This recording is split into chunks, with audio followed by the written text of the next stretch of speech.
help to fight against bacteria in your gut, especially if you got bloating.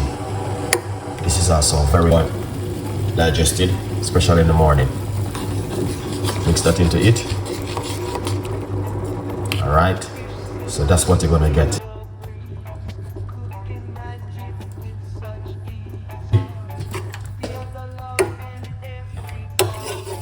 Very beautiful and nice. So what I'm gonna do quickly is show your support and leave your comments. All right, long time I don't go live. Excellent. Here it is.